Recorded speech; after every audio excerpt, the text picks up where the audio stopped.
La semana pasada, el Ministerio del Interior informó que prevé reclutar a ex reclusos para hacer trabajo social en los barrios, con el objetivo de reducir la violencia y en particular los homicidios que han vuelto a dispararse en los últimos años.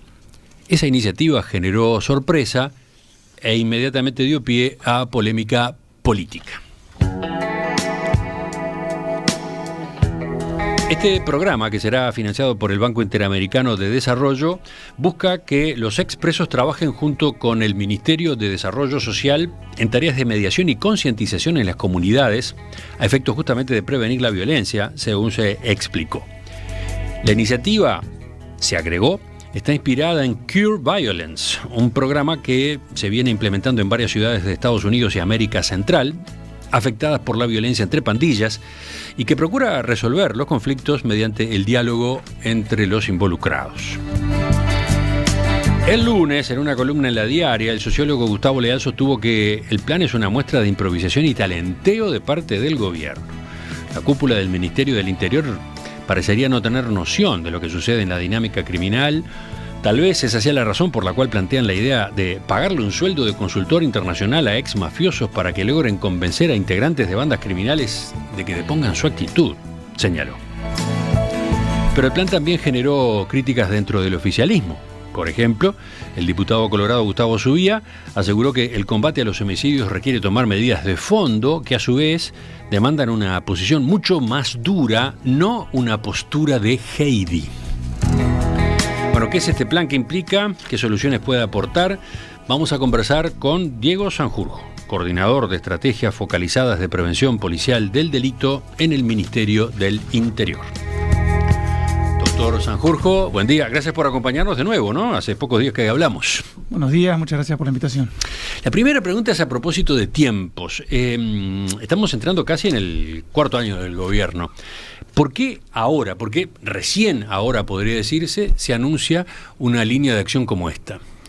Bien, tenemos que recordar que el Ministerio del Interior pasó por varias circunstancias excepcionales, ¿no? Primero tuvimos 2 años de pandemia, que para el Ministerio del Interior fueron una locura.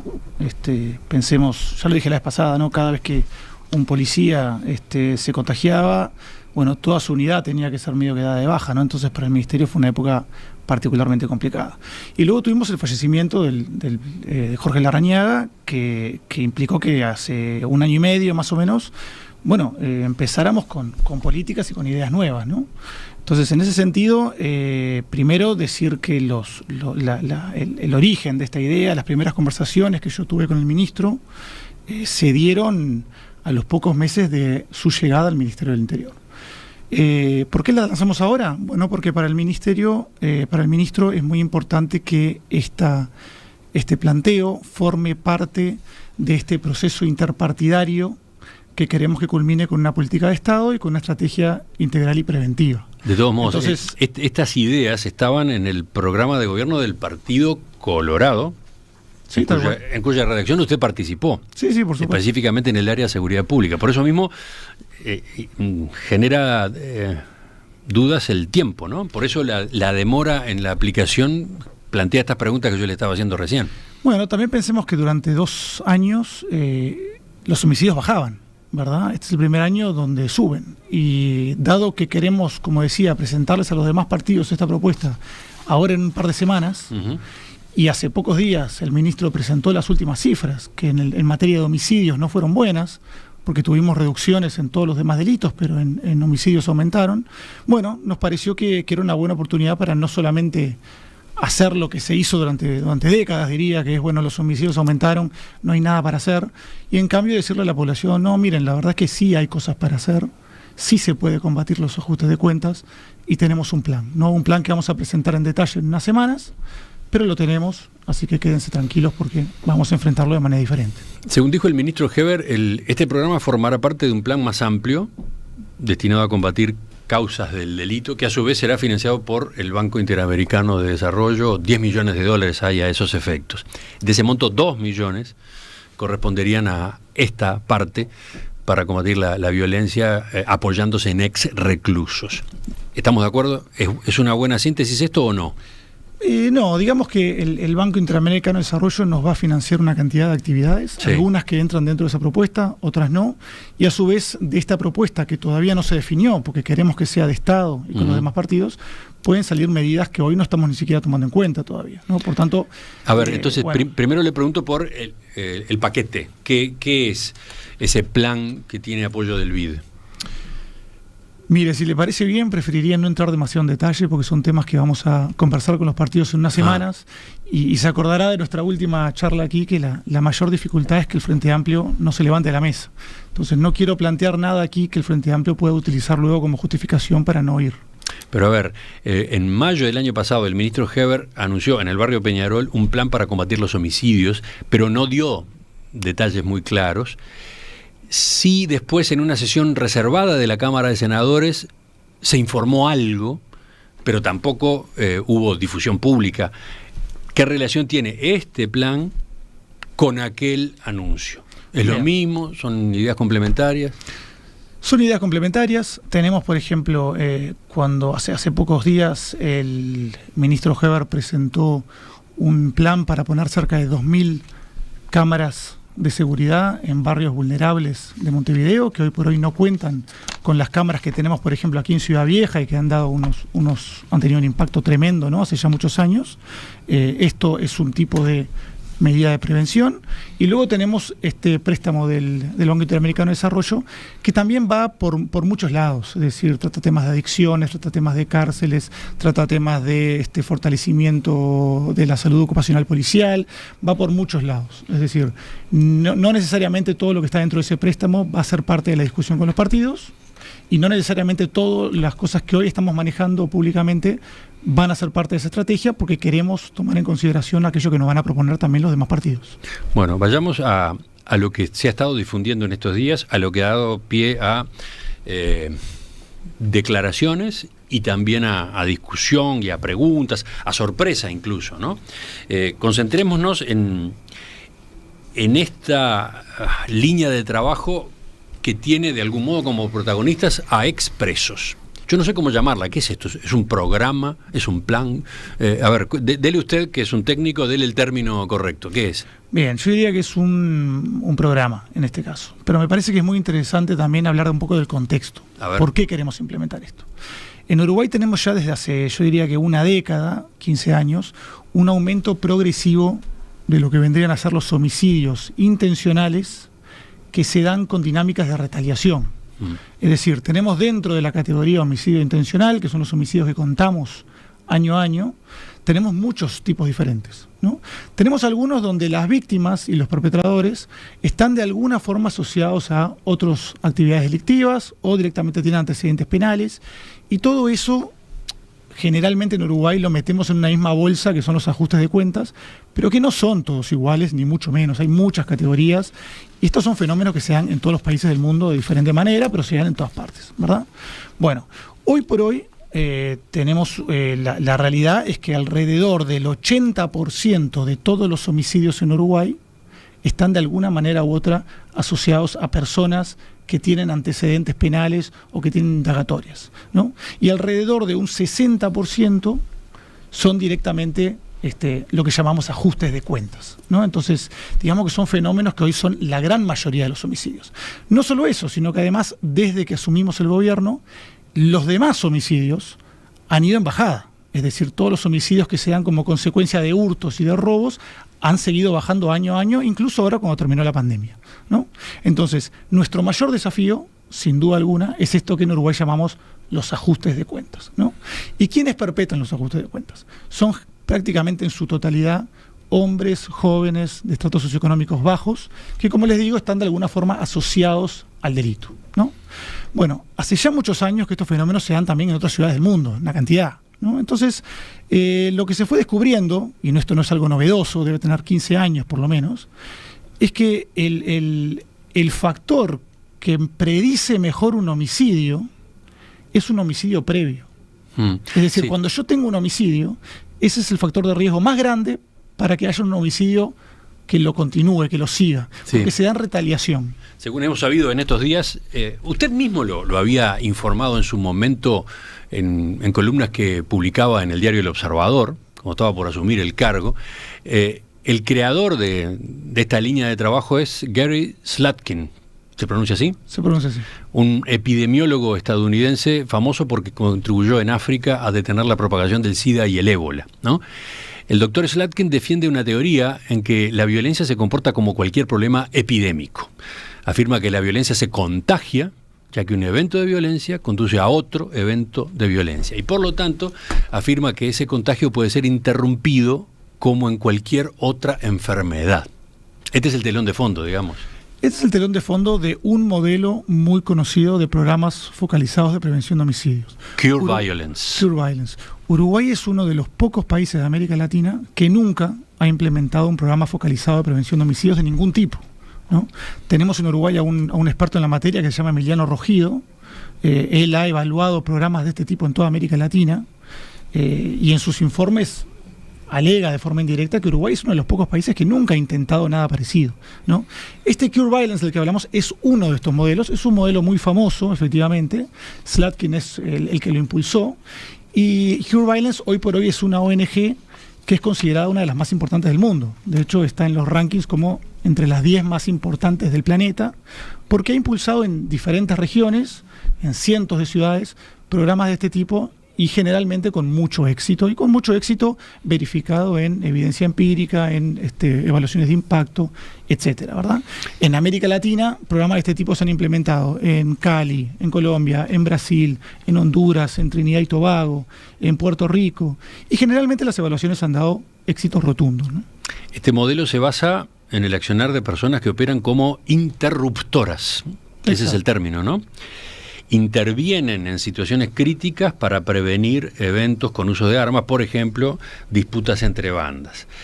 No solamente se busca interrumpir esos actos, y interrumpir la cadena, sino también identificar las formas de pensar y actuar de las personas más violentas en esos grupos e intentar cambiarlas para que la reducción de la violencia se mantenga en el tiempo. La idea es que los interruptores hagan trabajo social. Para eso, esos interruptores a su vez deben ser capacitados.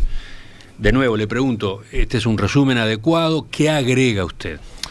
Yo agregaría que nosotros vamos a combinar diferentes programas, pero digamos que la base central y lo que me interesa sobre todo discutir hoy, porque fue aquello que la oposición sobre todo manoseó de una manera muy irresponsable y lanzó muchas teorías que no guardan ninguna relación con lo que estamos proponiendo, es sí la idea de utilizar a personas que han pasado por ese mundo delictivo, pero que no son mafiosos, como lo llama Leal, que no son narcos, como dijo Jorge Vázquez, sino que son personas que pasaron cuando eran jóvenes por ese mundo, cumplieron una pena, y hace a lo mejor 5 o 10 años que decidieron cambiar de vida radicalmente y dedicar todo su tiempo a evitar que otros jóvenes pasen por el mismo camino.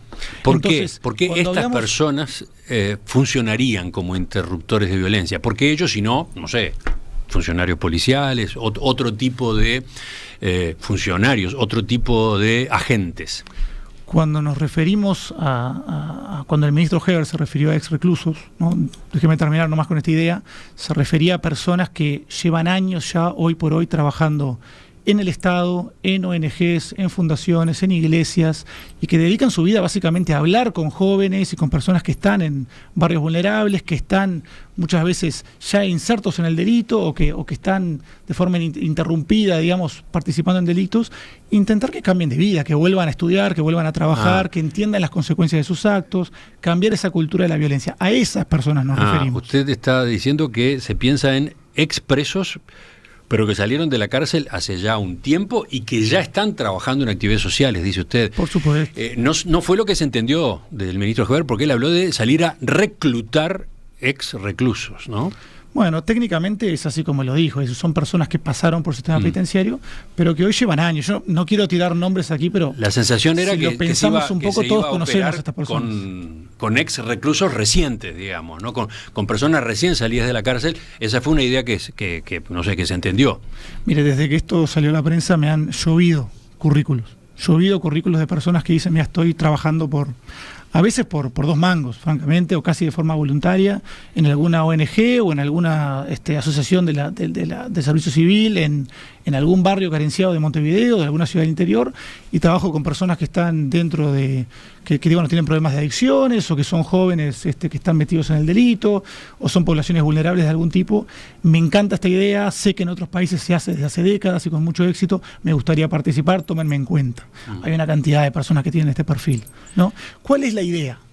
La idea es que estas personas pueden ser, como dijo el ministro, reclutadas de alguna forma por el Estado, ¿no? Tener un programa en el cual se las capacita no solo para fortalecer las experiencias, los conocimientos que ellos ya tienen del terreno de muchos años, sino también en manejo de conflictos, gestión de conflictos, mediación. Porque la idea, ¿cuál es? Que vuelvan a los barrios que ellos tan bien conocen, donde todo el mundo los conoce a ellos, donde son de alguna forma u otra ya líderes comunitarios, líderes barriales, ¿no? Y que sepan que las personas que viven ahí, que de alguna forma están metidas en estos delitos o que sufren el delito, sepan que ellos están a disposición para mediar, para trabajar con grupos o con personas que tienen un conflicto.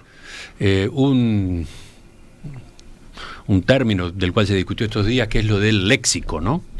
Decía el ministro Heber, poner gente que ha tenido vinculación con el delito, reclutarla de modo tal que tenga una conexión diferente, ex reclusos, gente que ha cumplido con su pena, que ha sido reeducada, que se ha integrado a la sociedad, pero que tiene un nivel de comunicación y léxico diferente al que puede tener cualquiera de ustedes o yo. ¿Qué implica eso de la incomunicación? Hay quienes advirtieron que ahí había una estigmatización de un tipo de población, de la población más vulnerable.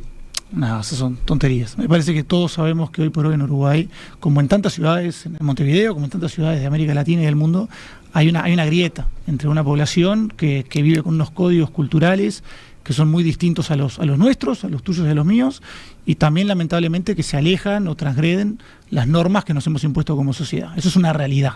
Negar eso entra dentro de ese infantilismo que a veces se encuentra en la izquierda y en las ciencias sociales y que no llevan a ningún lado, ¿no?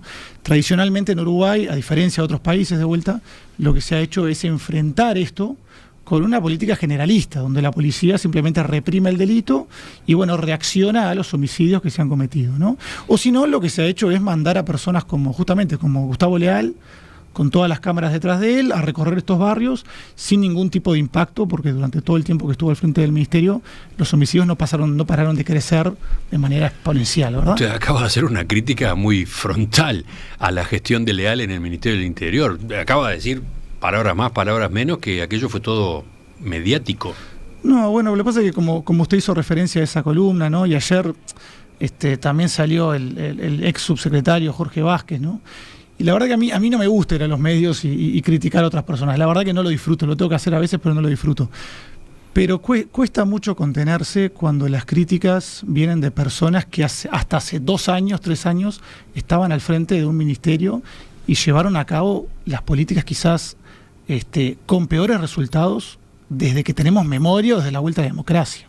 Recordemos que durante la época del Frente Amplio los homicidios aumentaron un 105%. 105%, las rapiñas más de un 300%. Esto fue la política de Jorge Vázquez y Gustavo Leal. Entonces, está muy bien que hagan sugerencias y está muy bien que todo el mundo es libre de opinar, pero a veces no es de recibo cuando una persona que tuvo tan malos resultados y que demostró ya una total incompetencia para esta área de política pública, nos venga a criticar y decir que estamos talenteando y que no sabemos hacer nada, cuando nuestros resultados han sido mucho mejores que los de ellos hasta ahora, ¿no? Y cuando queremos lanzar sobre todo una política que cuenta con tanta evidencia empírica a favor, que se ha probado con tanto éxito en tantas partes y que de hecho va en línea con lo que generalmente la oposición y las izquierdas en el mundo han planteado, que es pasar de una política puramente represiva a una donde se equilibre la represión con la prevención del delito, ¿no? Le propongo que hagamos una pausa acá y después de ella veamos un poco más en detalle cómo piensan que se aplicaría este modelo, ¿no? ¿Qué adaptación habría al caso uruguayo? Por ejemplo, ¿a quiénes iría dirigido este plan? ¿Hacia qué personas? ¿Cómo se lo baja al terreno? ¿Cuál es la tarea del interruptor? ¿Qué va a hacer el MIDES? ¿Cómo se involucra el Ministerio de Desarrollo Social en este esquema? Ya volvemos a la entrevista con Diego Sanjurjo, coordinador de estrategias focalizadas de prevención policial del delito en el Ministerio del Interior. ¿De qué manera pueden aportar los ex reclusos para reducir la violencia y en particular los homicidios que se han vuelto a disparar en los últimos años? La pregunta viene porque la semana pasada el ministro del Interior, Luis Alberto Heber, informó que su cartera prevé reclutar a expresos para que trabajen junto con el Ministerio de Desarrollo Social en tareas de mediación y concientización en comunidades sacudidas por este tipo de hechos. La iniciativa generó sorpresa, cantidad de preguntas y al mismo tiempo polémica política. Bueno, estamos enterándonos un poco más a propósito de en qué consiste. Estamos con el doctor Diego Sanjurjo, coordinador de estrategias focalizadas de prevención policial del delito en el Ministerio del Interior. En perspectiva, periodismo sin rutinas. Sanjurjo, usted le daba recién contexto a este plan de trabajo en el que se viene justamente elaborando detalles en el Ministerio del Interior. Falta ahora ver un poco más cómo funcionaría, ¿no? Primero, ¿a quién va dirigido este plan? ¿A personas de alto riesgo de volverse víctimas o a victimarios del delito? Esa pregunta es buenísima porque implica entender cómo funciona esta dinámica. Como decía antes, hoy por hoy en Uruguay, el factor de riesgo más importante para predecir un homicidio es un homicidio o un tiroteo anterior, ¿no? ¿Qué significa esto? Que cuando una persona, por una cantidad de distintas razones, es víctima de homicidio o es víctima de algún tipo de conflicto armado, ¿no? Es altamente probable que esa persona o sus familiares o sus amigos o miembros de su banda terminen vengándose atacando a otra persona. Entonces, un homicidio, como sucede en tantos barrios de Montevideo, termina propagándose, por eso el término epidemiológico, ¿no?, de Gary Slatkin, termina convirtiéndose en 10, 15, 20, 50 homicidios, ¿no? Perfectamente. Por eso es tan importante que cuando hay un acto de violencia como este, un tiroteo, una persona herida, ¿no?, como hay decenas por día en Montevideo, seamos claros, ¿no?, personas que les cortan un dedo, que les tiran un tiro en la pierna, que se salvan de milagro, de alguna forma. Hay algunos de esos hechos que ni siquiera forman parte de la crónica policial. Por ejemplo, usted acaba de mencionar eso espantoso también, de que se le corte un dedo a alguien, ¿no? De que se le corte una oreja a alguien, ¿no? De que alguien quede paralítico, de que alguien deba moverse a partir de una determinada situación en silla de ruedas. ¿Por qué? Porque fue baleado, no sé, en la espalda. Ese tipo de cosas están pasando lamentablemente de manera frecuente, ¿no? Desde hace 20 años en Uruguay, sin duda. No son homicidios, que son los que contabilizamos, los que ponemos en los titulares, pero ocurre todo el tiempo. Por supuesto, o sea, es la mayoría de las víctimas, sin duda, ¿no? Y la gran problemática que hay que entender acá, creo que como sociedad tenemos que dar ese paso de madurez, es que la policía no tiene ninguna herramienta para prevenir este tipo de actos, porque las personas no las denuncian. Es decir, la persona a la que le dan un tiro en el pie, que le cortan un dedo, por miedo o porque ellos mismos están metidos en el delito, van al hospital a veces, pero no lo denuncian, no piden ayuda a nadie, ¿no?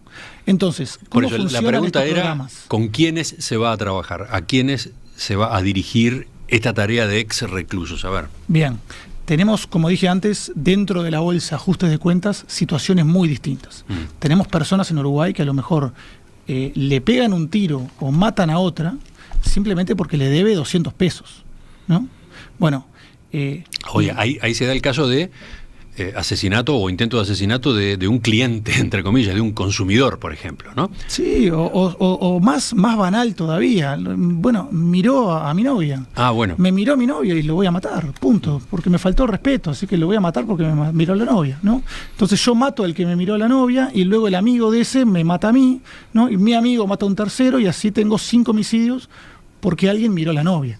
Son estupideces, pero que lamentablemente son las que llenan las estadísticas de homicidio en Uruguay y en tantas ciudades del mundo. Después, ¿no?, están las luchas por el territorio, los enfrentamientos entre bandas, eso ya es otra categoría, digamos. Pero forma parte del mismo fenómeno. Es otra categoría, pero que hay que entender que también se mezcla, porque muchas veces las personas que están en estas bandas terminan asesinando a otro porque le quitó la pareja o le miró la pareja o porque caminó por la cuadra que ellos consideran que les pertenece a ellos, ¿no? O simplemente, a veces ya de forma más cruel, cuando o más sistemática, violencia porque estoy compitiendo por un territorio para vender droga, ¿no? Puede ser. Bueno, entonces... En todos estos casos, este tipo de programas han mostrado una eficiencia impresionante en otras ciudades del mundo, inclusive ciudades de Colombia, de Brasil, de Honduras, Trinidad y Tobago. Pero ¿Cómo funciona? Ahí está, ¿cómo se hace? Cuando hay un acto de violencia, un tiroteo, como son la mayoría, o en el peor de los casos un homicidio, ¿no? Estas personas van e intentan hablar con los allegados a la víctima o con incluso el perpetrador para intentar entender, bueno, qué fue lo que pasó y cómo podemos evitar que un homicidio dé lugar al siguiente, ¿no? De vuelta en este rol, en este enfoque epidemiológico de intentar parar el contagio, intentar evitar que un homicidio se transforme en otro. Hay ciertos casos, de vuelta, tenemos que tener en mente que metemos todo en la misma bolsa de ajustes de cuentas cuando no deberíamos hacerlo. Hay algunos casos donde no se puede prevenir, donde realmente hay una guerra por el territorio, ¿verdad? Y a lo mejor, bueno, la persona está totalmente decidida en matar y vengarse por una muerte, y bueno, y ahí el interruptor no tendrá éxito. Hay otros casos, que son la gran mayoría, que son absolutamente aptos para la prevención. Es decir, yo puedo evitar, conversando, que una persona mate a otra porque me debe 30 pesos. Yo puedo evitar, conversando, que una persona mate a otro porque miró a mi novia. Lo puedo hacer sin ningún problema. Incluso este tipo de programas como el Cure Violence han mostrado una efectividad bárbara para evitar que grupos criminales se maten entre sí. Es decir, en esa dinámica han mostrado una efectividad bárbara porque han logrado convencer a los, entre comillas, líderes, ¿no? De que empezar a matarse entre ellos y perder a todos sus amigos, perder a sus familias, ellos mismos ser asesinados, como suelen terminar a los pocos meses o años de empezar esta práctica, no les sirve a nadie. Entonces encontrar alguna manera de, bueno, esas diferencias que tienen, solventarlas por otros métodos. Es interesante. Ahora también impresiona un poco, ¿no? ¿Qué tipo de riesgos corren estas personas? Los interruptores, digamos, los expresos, cuando se meten, entre comillas, en asuntos que no les corresponden. ¿En qué medida está en juego su propia seguridad? ¿Qué dice la experiencia internacional en ese sentido? A ver, lo primero que nos dice es que estamos en el marco de las políticas de seguridad, ¿no? Que en Uruguay nunca las hayamos implementado se debe más a la falta de visión de las anteriores autoridades que a la falta de efectividad de este tipo de políticas. Entonces, en el marco de una política de seguridad, los riesgos son altísimos. Nuestros policías, nuestros 30 y pico mil policías, todos los días corren riesgos altísimos de vida y de muerte, ¿no? Claro, pero a donde voy es a que una cosa es que intervenga alguien de buena voluntad, espontáneamente, y otra cosa es que se sepa que hay un conjunto de reclutados, entre comillas, expresos, que de hecho te están trabajando para la policía, están trabajando para el Ministerio de Interior y son los que van, intervienen, tratan de convencer. A eso me refería, ¿no?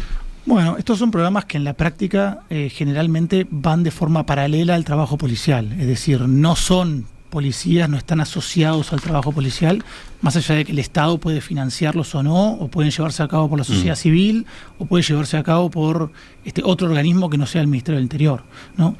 Esos aspectos todavía de este programa los queremos conversar con los demás partidos políticos, queremos conversar con miembros de la sociedad civil que van a ser parte de todo este proceso para llegar a la estrategia interpartidaria y preventiva, ¿no? Y también con otros organismos que pueden tener algún tipo de relación, como puede ser el MIDES, por ejemplo, ¿no? Donde ya hay trabajadores sociales que trabajan con estas poblaciones, que todos los días están también en contacto con personas que cometen delitos, ¿no? Y tienen que entrar a veces a la casa de personas que venden droga, es así, y que se están matando con otros. Y bueno, y el Estado juega dentro de ese mundo, tiene que jugar para poder llevar servicios sociales, ¿no? Entonces, hay un riesgo, por supuesto. Los policías sufren un riesgo todos los días, altísimo, pero es parte del trabajo. Y esto es lo mismo, ¿no? Y las personas que me han mandado su currículo lo saben porque trabajan con ONGs, trabajan con otros organismos del Estado, trabajan con iglesias y trabajan con estas personas que sí, son personas realmente muy violentas. Pero tienen la ventaja, la gracia, entre comillas, o la clave está en que tienen, ¿cómo decirlo? Tienen un vínculo con esa zona, con ese tipo de población, con ese ambiente que otros no tienen. Esa es la clave del asunto.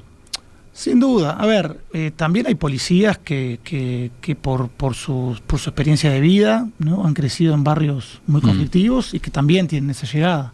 Pero una cosa es la policía que no puede hacer más que reprimir el delito, y otra cosa es una persona que puede ser un líder comunitario al que las personas acuden cuando tienen un problema y que tiene una llegada mucho mayor, ¿no? Y que está además capacitada, entrenada justamente en ese tipo de acciones. ¿Qué es lo que se supone que tiene que hacer una persona de estas cuando acude a hablar con los implicados? Bueno, depende de la situación, pero puede ser ganar tiempo simplemente, ¿no? Para que la persona al día siguiente a lo mejor vea distinto la dinámica y no salga a los 5 minutos a dar una venganza, como sucede tantas veces en Montevideo todos los días. Puede ser mostrar empatía, comprender los agravios, intentar hacer que esa persona, bueno, se distraiga o de alguna forma replantearle la situación para que vea cómo la puede dirimir sin violencia, ¿no? Realmente no es necesario matar a una persona porque te debe 50 pesos. De hecho, así no vas a conseguir nunca los 50 pesos, ¿no? No es necesario muchas veces matar a alguien porque miró a tu novia o le habló a tu novia en el baile el día anterior. No es necesario. Eso se puede prevenir con muchísima facilidad. E incluso, como dije antes, las dinámicas del crimen organizado, que son la minoría en realidad, esas bandas que se están matando, más allá de que salen todos los días en las noticias, son los menos. Pero incluso en esos casos se puede hablar con las personas para ver cómo llegar a un acuerdo que no implique seguir matándose mutuamente, ¿no? Porque estas bandas muchas veces terminan llegando a cero, porque o están todos presos o están todos muertos, ¿no? Entonces realmente muchas veces los implicados tampoco quieren seguir con esas dinámicas. Lo que pasa es que no tienen a nadie que los ayude a de alguna forma, bueno, pensar en formas diferentes de actuar, porque han crecido con la violencia, han crecido con esa forma de manejarse en el mundo. Ayer la producción de En Perspectiva se comunicó con el sociólogo y criminólogo Nicolás Trachtenberg, que sostenía que antes de implementar un programa de este tipo es importante tener claro qué tipo de homicidio se busca prevenir o disminuir para no generar falsas expectativas. Y él recordaba, usted lo comentará ahora o lo corregirá, él recordaba que el plan Cure Violence está focalizado en violencia de jóvenes en riesgo y por lo tanto él decía, con este tipo de trabajo no se puede atacar, por ejemplo, ajustes de cuentas cometidos por bandas criminales con un nivel de organización alto. Tampoco, decía, se puede atacar los femicidios. Entonces advertía, es importante no creer que esto va a ser la solución de todos los problemas. ¿Qué responde usted? Bueno, eso sin duda. Es decir, Nicolás es un amigo, es un experto, debe ser capaz que el mejor criminólogo que tiene Uruguay, trabajando en la Universidad de Manchester. Primero, sí, ese grado de madurez creo que lo tenemos que tener, porque además lo hemos visto estos días en la tele, ¿no? Esta no es la solución al delito. No hay una solución al delito. En Dinamarca también hay muchos delitos y muchos homicidios. No se puede solucionar un problema de violencia que es natural de cualquier grupo humano, ¿no?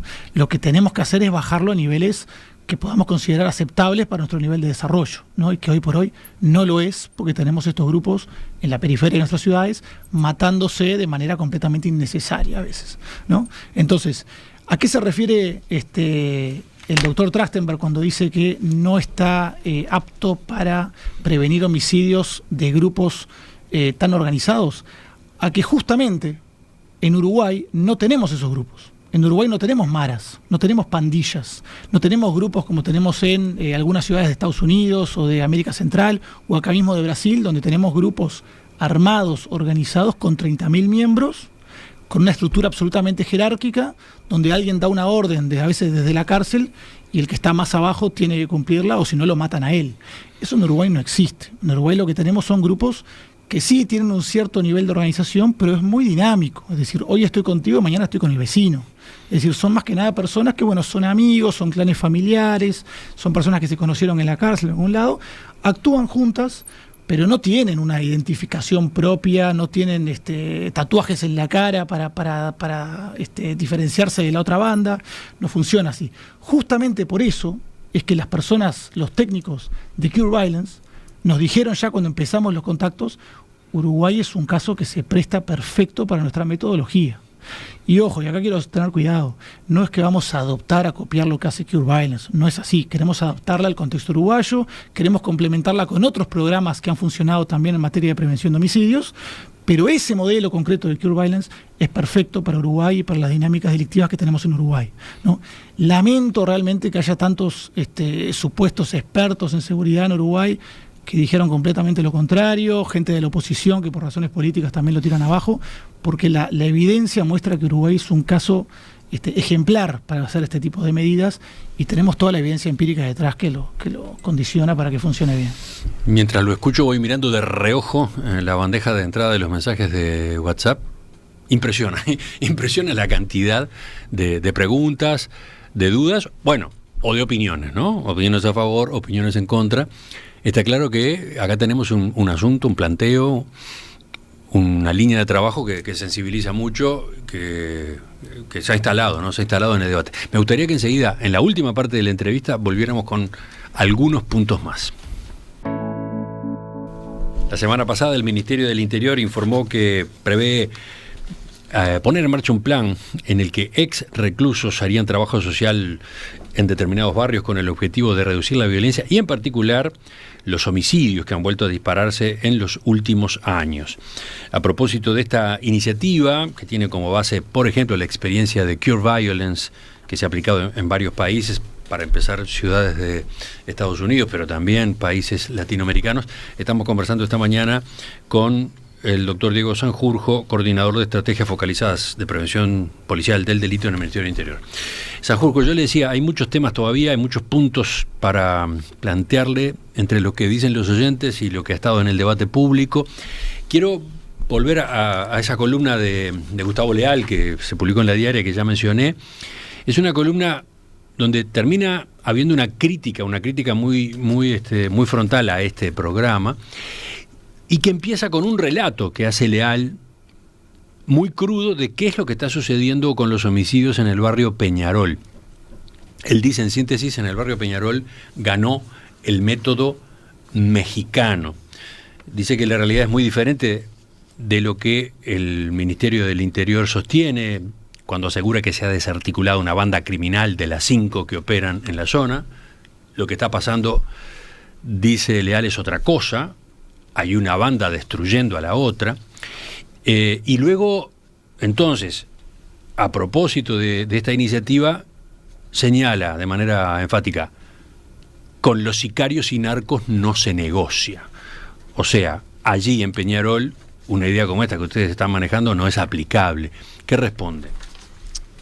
No, yo, a ver, para no hacer esto un debate entre Leal y Sanjurjo eterno, donde bueno, cada uno le crea a quien quiere, yo sugiero que esta radio que tiene tanta calidad, tanto nivel, convoque a personas como Nicolás Trachtenberg, como Emiliano Rogido, que mencioné antes, como otros criminólogos, yo que sé, Germán Aller, por ejemplo, que saben mucho de estos temas y que perfectamente pueden explicar por qué métodos de este tipo sí han dado resultados en otros países desde hace mucho tiempo, con grandes éxitos y con evidencia empírica que lo respalde, ¿no?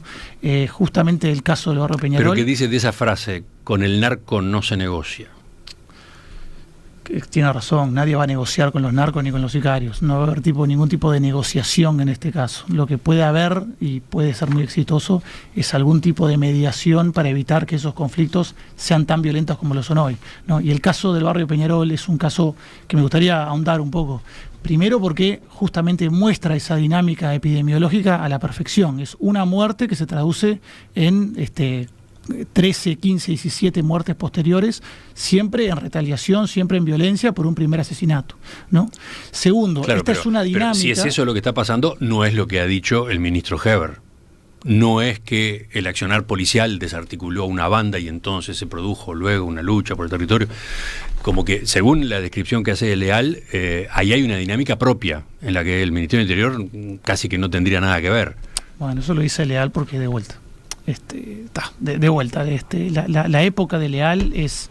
Donde él estuvo al frente del ministerio fue la época donde justamente estas dinámicas llegaron a Uruguay, se instalaron en Uruguay, donde esta cultura del homicidio como forma inmediata de resolver todos los conflictos se instaló.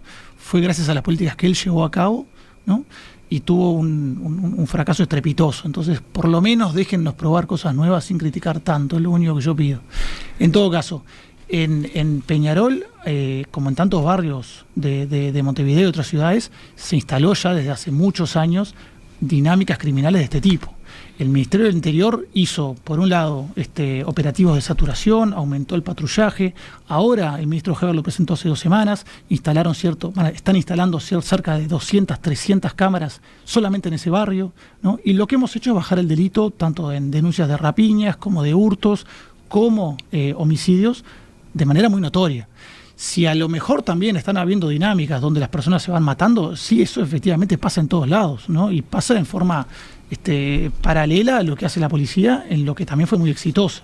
Si Leal quiere que cada vez que bajen los homicidios, decir, bueno, el ministerio no tiene nada que ver con esto, como que nosotros estamos siempre pintados, bueno, allá él. Nosotros consideramos que lo que hemos hecho en Peñarol y lo que queremos seguir haciendo en Peñarol, que se presta perfectamente para un programa de este tipo, ¿no? Es lo que tenemos que hacer. Otra parte de la discusión vino de dentro del Partido Colorado. Usted leyó las declaraciones del diputado Gustavo Sovía. Él dijo, esto me hace acordar a las ideas de Leal y Bonomi. Son programas que sueñan en la rehabilitación conversando, bien característicos de la izquierda, y el propio Sanjurjo lo dijo, que varios movimientos de izquierda en todo el mundo propulsan este tipo de programas. Y entonces, bueno, dice, el programa de la utopía no dio ningún resultado en los gobiernos del Frente Amplio. El rumbo a seguir debería ser tomar medidas de fondo que requieren una posición mucho más dura, no una posición de Heidi. ¿Qué dice de este otro flanco? A ver, ¿qué puedo decir? Mira, a mí lo que me viene a la mente, yo viví muchos años fuera de Uruguay, ¿no? Y cuando regresé hace ya varios años, llegué a la Facultad de Ciencias Sociales de la Universidad de la República, donde todos los días escuchaba a docentes y estudiantes denunciando el capitalismo, denunciando el neoliberalismo, ¿no? Y yo sentía como que había viajado en el tiempo a, no sé, 70 años para atrás, ¿verdad? Lo mismo me pasa cuando escucho al otro extremo del espectro político, a una derecha que a lo mejor el doctor Subía se siente identificada con ella, que está todo el día hablando del Foro de Sao Paulo y hablando de la Agenda 2030 y criticando cualquier cosa. A mí, francamente, si algo supuestamente es de izquierda o de derecha, me es completamente irrelevante. Lo que me importa es que tenga evidencia empírica de que funciona bien, y este programa lo tiene. Es decir, no se me ocurre ninguna política o programa en materia de seguridad que tenga tanta evidencia empírica detrás como este tipo de programa del que estamos hablando, ¿no? Voy a otro lado, también, digámoslo, no es de izquierda salvar vidas, eso es absolutamente ridículo. Es decir, en este programa se implementó en decenas de ciudades de Estados Unidos, en Chicago, en Baltimore, en Nueva York, en Washington, hecho por alcaldes y por políticos de todo el espectro político estadounidense. Se implementó en Sudáfrica, se implementó en Colombia, por partidos de todo tipo. Plantear que la represión es de derecha y la prevención es de izquierda es absolutamente hemipléjico, es ridículo, ¿no? Y me viene a la mente un poco lo que hablaba ayer el presidente de la calle Pou en la cumbre de la CELAC. Las políticas exitosas, los países desarrollados tienen políticas de seguridad que combinan la prevención con la represión. En Uruguay la represión está muy desarrollada, funciona bien, por supuesto que es mejorable, pero estamos en eso. La prevención estamos atrasados 20, 30 años, ¿no? Bueno, equiparemos un poco la cancha, ese es lo que quiere el ministro Heber.